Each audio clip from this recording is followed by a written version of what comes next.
কবর ডালিম গাছের তলে, ৩০ বছর ভিজায় রেখেছি দুই নয়নের জলে।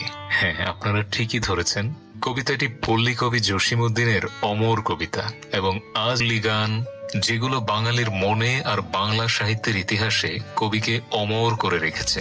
গোবিন্দপুর গ্রামে তার বাড়িতে পৌঁছালে প্রথমেই চোখে পড়বে মূল ফটক, আর ফটকের ভেতরে ডান পাশে একটা উঁচু কবরস্থান।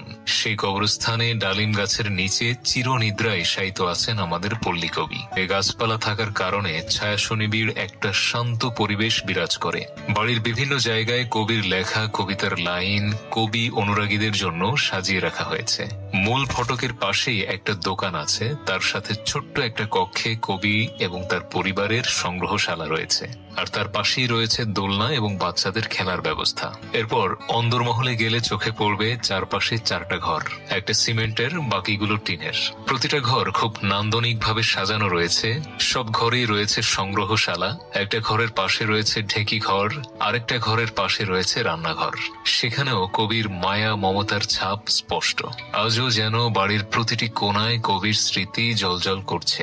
উঠোন পেরিয়ে পেছনে গেলে মোটামুটি একটা ওপেন স্পেসের মতো রয়েছে। আরো বেশ কিছু সিটিং অ্যারেঞ্জমেন্ট রয়েছে এই জায়গাটিতে। একপাশে রয়েছে কবির ছেলে বড় তেঁতুল গাছ। এই গাছটার বয়সও হয়তো কবির বয়সের মতোই দীর্ঘ।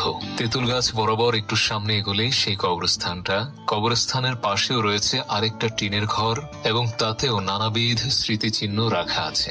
সেখানে আছে নামাজের স্থান, বাঁশ দিয়ে একটা বৃক্ষ বাড়িও তৈরি করা রয়েছে তার সামনে। মোট কথা, পুরো বাড়িটা জুড়ে একটা শান্তি বিরাজ করে, যেখানে এলে যে কোনো দর্শনার্থী মুগ্ধ হবেন। আমার মতে এটি শুধু একটা বাড়ি নয়, এটি শত বছরের ইতিহাস ঐতিহ্যের প্রতীক, যেখানে কবি জসিমউদ্দিনের হাতে রচিত হয়েছে বাংলা সাহিত্যের অনবদ্য সব কবিতা, উপন্যাস, কালজয়ী লোকগান, যেগুলোতে মিশে আছে গ্রাম বাংলার মাটি, প্রকৃতি আর বাংলার সাংস্কৃতিক ঐতিহ্যে লালিত প্রথম পূর্ণাঙ্গ আধুনিক কবি। ঐতিহ্যবাহী বাংলা কবিতার মূল ধারাটিকে নগর সভায় নিয়ে আসার কৃতিত্ব কোনভাবে প্রভাবিত করেছিল, ফলে তার লেখায় গ্রাম বাংলা